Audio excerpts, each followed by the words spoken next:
정전체제가 평화체제로 바뀌게 되면 유엔사의 역할과 존립 근거를 둘러싼 논쟁이 커질 가능성, 쉽게 말씀드려서 유엔사는 더 이상 필요 없다는 결론에 도달하는 것은 시간 문제가 될 가능성이, 싸워서는 안 되는 적이 있다면 차라리 그와 친구가 되겠다 이렇게 판단하고 그 대가로 하나, 북미관계 정상화, 둘, 북한에 대한 경제제재 해제, 셋, 남북 평화협정, 넷, 유엔사의 해체, 다섯, 최소 병력만 남기고 한국에서 미군 철수.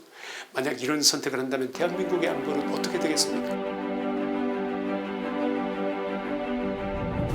한국 시간으로 8월 17일 트럼프 대통령이 트루스 소셜에 글을 올렸습니다. 이 글이 의미하는 진짜 실체를 알고 나면 충격을 받지 않을 국민은 아마 없으실 겁니다. 진정으로 대한민국을 살아가는 그 어느 누구라도 잠을 제대로 청할 수 없게 될 것입니다. 트럼프는 이 글에서 첫째, 김정은과 자신의 관계는 매우 좋다, 위협적이지 않고 정중했다고 했습니다. 둘째, 이재명에게 이런 문제에 동참해달라고 했더니 No thank you 이런 지하에 거절하더라. 트럼프의 이 같은 언급은 너는 우리 미국 편이 아니다 라는 점을 지적한 것입니다. 셋째, 한미연합훈련은 북한에 전적으로 부적절하고 적대적인 신호라고 하면서 사실상 북한의 입장을 적극 두둔하는 모습을 보여줬습니다.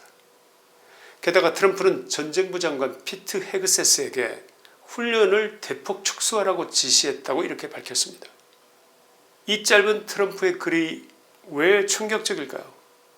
하나, 한미동맹은 본격적으로 금이 가기 시작했다. 둘, 미국이 한국을 패스하고 북한과 직접적이고 우호적인 협상에 나서겠다. 셋, 한국의 안보는 신경 쓰지 않겠다. 넷, 그게 이재명 바로 너 때문이다. 이런 느낌으로 읽히기 때문 아니겠습니까? 이런 문제는 어느 정도 방향이 잡혔으니 이제는 한반도 문제를 다루겠다는 본격적인 첫 신호를 보낸 것입니다. 드디어 올 것이 왔습니다.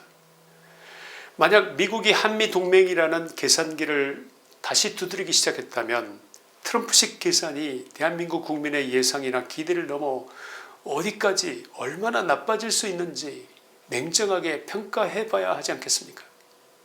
흥분과 충격을 가라앉히고 냉정하게 현재의 상황을 좀 더 분석해 봐야 하겠습니다. 저는 지금의 상황을 보면서 역사적 사건 하나가 떠올랐습니다. 1973년 1월 27일 파리에서 베트남 전쟁을 끝내기 위한 평화협정이 체결됐습니다. 미국은 60일 후 베트남에서 철수했습니다. 세계는 이제 전쟁이 끝나고 평화가 찾아오는 것처럼 생각했습니다. 그러나 평화협정은 남베트남의 안전을 보장하지 못했습니다. 불과 27개월 뒤인 1975년 4월 30일 사이공은 함락됐고 남베트남이라는 나라는 지도에서 사라졌습니다. 베트남과 오늘의 대한민국이 똑같다고 말씀드리는 것은 아닙니다. 평화협정이라는 이름이 반드시 평화를 보장하는 것은 아니라는 것이 역사적 교훈이라는 것을 상기시켜 드리기 위한 것입니다. 평화를 선언하는 것과 평화를 지킬 힘을 갖는 것은 전혀 별개의 문제이기 때문입니다. 지금 대한민국이 그때의 베트남과 똑같다는 말이 아닙니다. 중요한 것은 순서입니다. 협상에서 당사자인 남한이 밀려나고 남한의 전쟁 억지력은 끊임없이 약화되고 북한의 무장은 더 확장되면서 평화라는 그럴싸한 약속만 지켜지다가 마지막에는 돌이킬 수 없는 결과가 오는 것, 저는 바로 그 순서를 걱정하는 것입니다. 첫째, 한국이 빠진 미국과 북한만의 거래 가능성이 가져올 불안한 미래가 걱정입니다. 8월 13일 CSIS 빅터 차는 트럼프와 김정은이 다시 만날 경우 김정은이 비핵화 세부협상보다 평화협정, 군사훈련 중단, 적대관계 종식에 집중하면서 사실상 핵 보유국 지위를 굳히려 할 수 있다고 분석했습니다. 또 북한이 미국과 일본을 직접 상대하고 한국을 건너뛰는 것이 자신들이 목표로 하는 한미동맹을 흔드는 데 유리하다고 지적했습니다. 이 같은 분석이 나오고 불과 사흘 뒤 트럼프 대통령이 실제로 한미연합훈련 대폭 축소를 지시했다는 사실을 트럼프가 직접 공개하지 않았습니까? 여러분, 이 흐름은 대한민국의 안보상 결코 가볍게 넘길 수 있는 문제가 아닙니다. 둘째, 북한은 아무것도 내려놓지 않았는데 한미 군사훈련 축소 내지 포기 등 한미동맹이 훼손되는 방향으로 향하고 있는 것이 문제입니다. 북한은 핵을 포기하지 않았습니다. 미사일도 계속 쏘고 있습니다. 러시아와의 군사관계도 이어가고 있습니다. 그런데 트럼프는 북한을 위협적이지 않다고 평가하고 있습니다. 게다가 그 북한의 침략에 대비하는 한미훈련을 오히려 적대적이라고 부정적으로 말하고 있습니다. 트럼프가 김정은에게 우호적으로 말했다는 사실은 익히 알고 있지만 이 정도 표현까지 한 적은 단 한 번도 없었지 않습니까?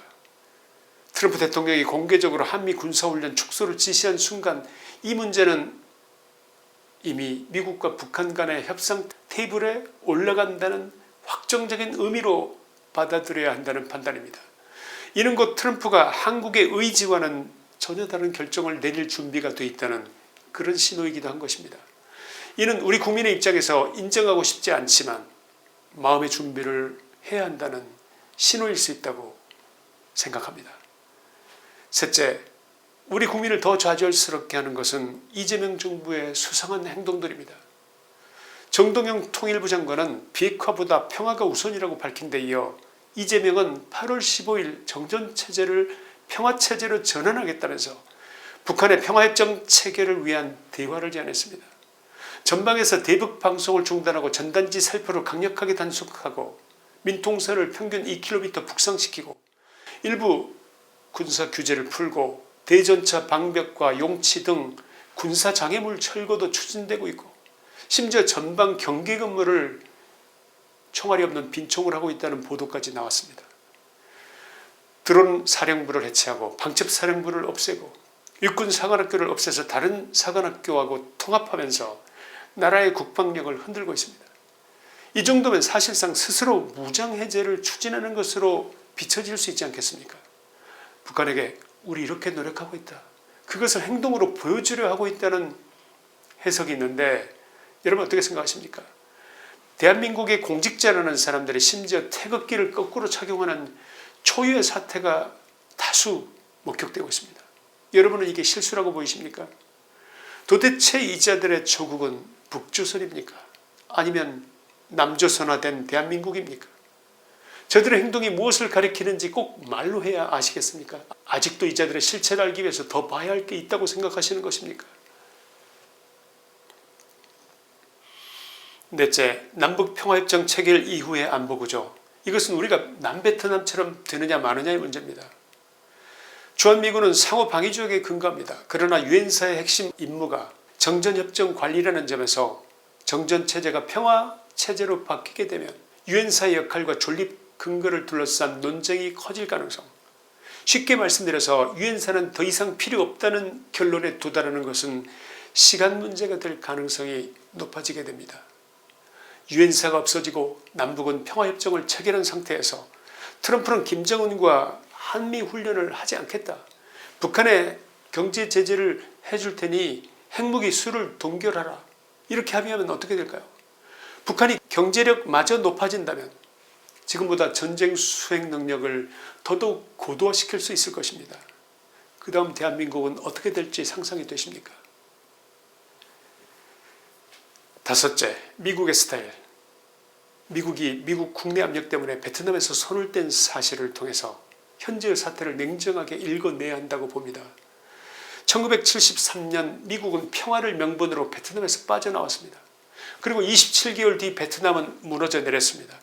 미국의 약속이 영원히 지속될 것이라고 믿어서는 안 됐습니다.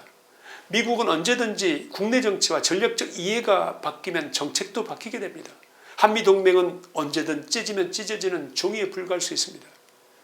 오늘의 미국, 특히 트럼프는 한국을 감상적인 가치동맹으로만 보지 않습니다.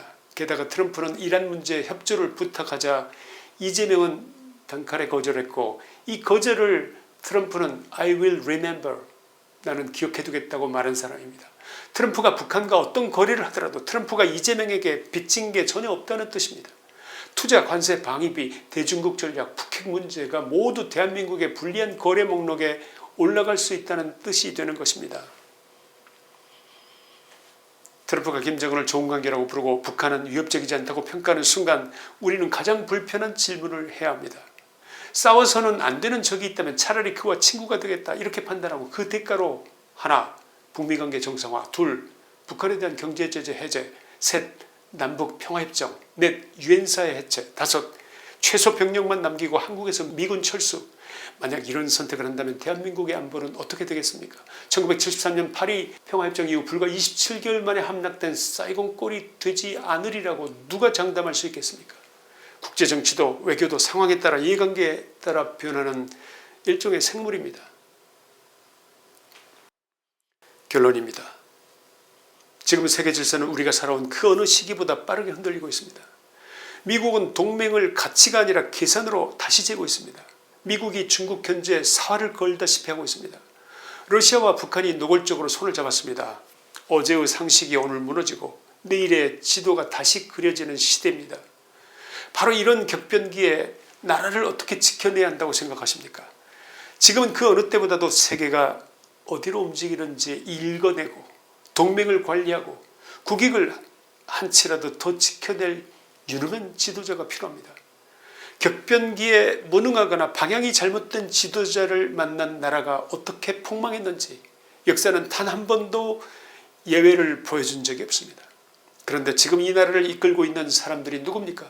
주사파 운동권에 뿌리를 둔 세력이 이 나라의 권력을 장악하고 있습니다. 그리고 그들은 북한이 요구하기도 전에 먼저 평화협정을 꺼내고 비핵화를 대화의 조건에서 지워버리고 전방의 방어수단을 스스로 허물어버리고 대북 확성기 방송을 껐습니다. 억장이 무너집니다. 지금 대한민국은 건국 이래 본 적이 없는 위기를 맞고 있습니다. 저는 이 말을 결코 과장으로 드리는 말이 아닙니다. 밖에서는 동맹이 금이 가고 안에서는 정권이 스스로 방패를 내려놓고 있습니다. 국민의 앞길은 정말 캄캄합니다. 그러면 우리에게 남은 길은 무엇입니까? 이재명이 어느 날 마음을 바꾸기를 기다리면 되겠습니까? 국회의원들이 일어나서 막아주기를 기다리면 되겠습니까? 침묵하는 언론과 MBC 기레기들이 대신 싸워주기를 기다리면 되는 것입니까? 남은 길은 하나뿐입니다. 국민이 깨어 일어서서 무능한 정권을 바꾸는 것입니다. 그것만이 이 나라의 체제를 지키고 우리 아이들에게 자유 대한민국을 물려주는 마지막 방법이다. 저는 그렇게 확신합니다. 파리에서 서명한 종이 한 장 뒤에 베트남에게 주어진 시간은 27개월이었습니다. 지금 우리에게 남은 시간은 얼마입니까? 오늘 이 이야기를 주변의 많은 분들에게 알려주시기 바랍니다. 지금 분노를 삼키지 마십시오. 그 분출하는 분노가 이 나라를 지키는 마지막 방패가 된다고 생각합니다. 김치환의 시사이다였습니다. 감사합니다.